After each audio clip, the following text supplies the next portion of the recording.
Indian direct selling association లో distributors గా ఉన్న మిత్రుల విజ్ఞప్తి, ఐడిఎస్ఏ వేదికల మీద నేను మాట్లాడిన ప్రసంగాలు కానీ, ఐడిఎస్ఏలో ఉన్న 18 కంపెనీలలో కొన్ని కంపెనీల వేదికల మీద నేను మాట్లాడిన విషయాలు కానీ కొంతమంది ప్రచారం చేసుకోవడం నాకేం అభ్యంతరం లేదు. కానీ ఆ బిజినెస్ నేను చేస్తున్నట్టుగా వాళ్ళు తప్పుడు ప్రచారం చేస్తున్నట్టుగా నా దృష్టికి వచ్చింది.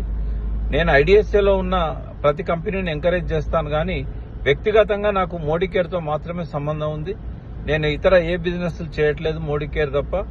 డైరెక్ట్ సెల్లింగ్ లో ఉన్న కొన్ని కంపెనీల ప్రొడక్ట్స్ వాడుతున్నాను తప్ప నేను ఆ కంపెనీలలో వ్యాపారం చేయట్లేదు. ఈ విషయాన్ని గమనించాల్సిందిగా మిత్రులకు చెప్తున్నాను. నా వీడియోలను మీరు ప్రచారం చేసేటప్పుడు మీ బిజినెస్ లో నేను చేస్తున్నట్టుగా చెప్పొద్దు. ఐడిఎస్ఏ కంపెనీలను నేను ఎంకరేజ్ చేస్తున్నట్టుగా, అందులో పనిచేసే డిస్ట్రిబ్యూటర్స్ ఎంకరేజ్ చేస్తున్నట్టుగా మాత్రం చెప్పుకోవచ్చు. కానీ నేను మీ బిజినెస్ చేస్తున్నట్టు చెప్పడం అనేది సరైనది కాదు. ఈ విషయాన్ని గమనించాలని ఐడిఎస్ఏ డిస్ట్రిబ్యూటర్లందరికీ విజ్ఞప్తి చేస్తున్నాను.